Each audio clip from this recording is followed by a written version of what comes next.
نحمدہ ونصلی علی رسولہ الکریم۔ اکثر و بیشتر میں لوگوں کو یہ ہدایت کرتا ہوں، کچھ نہ کچھ تم ضرور کرتے رہو، کچھ نہ کرنا بڑی خرابی ہے۔ کامیابی کچھ اور چیز نہیں، کام کرنا ہی کامیابی ہے۔ اور پھر کام بھی دین کا کام، سنیت کی خدمت کا کام، تو یہ کام بھی عظیم ہے،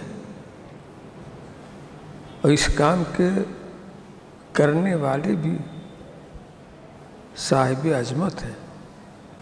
اور دین کا کام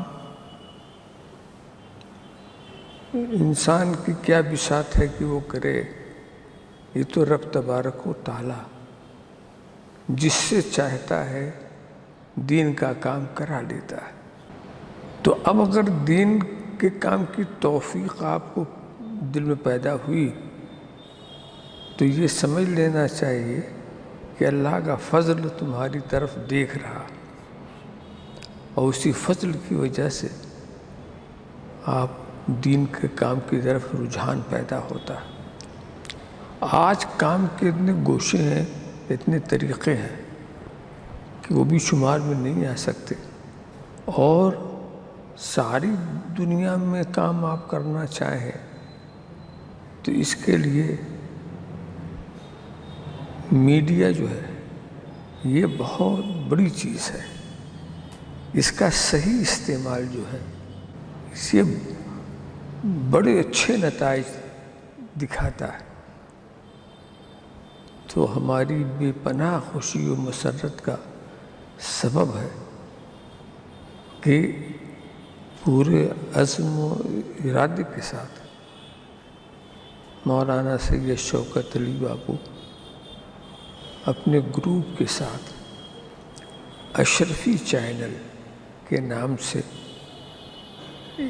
ایک مجاہدانہ قدم اٹھا دیا۔ اب اس جہاد میں ہر شخص اپنی استطاعت کے لحاظ سے شرکت کرے گا تو دین کا جو فائدہ ہوگا وہ تو ہوگا ہی، خود اس کی بھی عاقبت سنور جائے گی۔ تو یہ خوشی کی بات ہے۔ اور پھر اس کے بعد پھر آپ یہ منظر دیکھیں گے،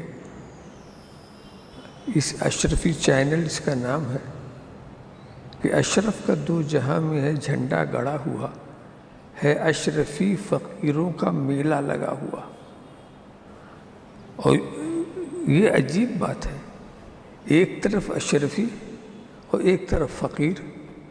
اشرفی کہیں فقیر ہوتا ہے اور فقیر کہیں اشرفی ہوتا ہے؟ مگر یہ معاملہ جو ہے مخدوم کے غلاموں کا کہ یہ اشرفی بھی ہیں فقیر بھی ہیں، مگر فقیر سے وہ فقیر نہ سمجھ لیجیے گا جو آپ کے دروازے پر کاسا لے کر آ جاتا ہے۔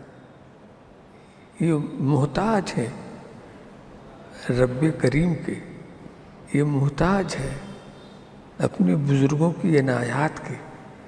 یہ وہ فقیر ہیں کہ جن پر فقیری بھی ناز کرتی ہے۔ اور پھر جب ایسے ہیں تو پھر اشرفی ہونا بالکل ان کا ظاہر ہے۔ اسی لیے یہی ایک سکہ ہے ایسا دنیا میں جو نہ کبھی ختم ہوگا، نہ کبھی بدلے گا، نہ کبھی بازار سے ہٹے گا۔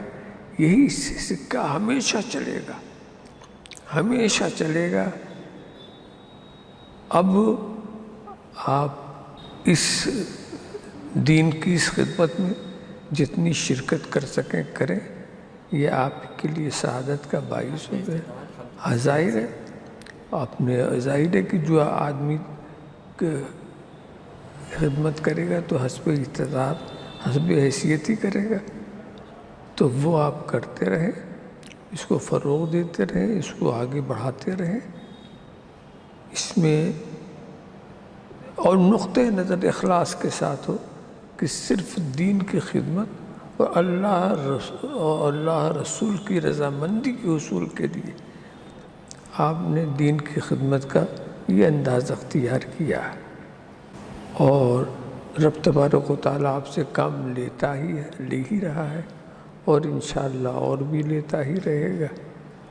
آپ مل جل کر کے اس کو مستقل طور پر جہاں تک بڑھا سکیں بڑھاتے رہیں۔ اللہ آپ پر فضل فرمائے، آپ کی نیک مرادیں پوری کرے اور خیر و خیریت کے ساتھ آپ کو رکھے۔ وآخر دعوانا ان الحمدللہ رب العالمین۔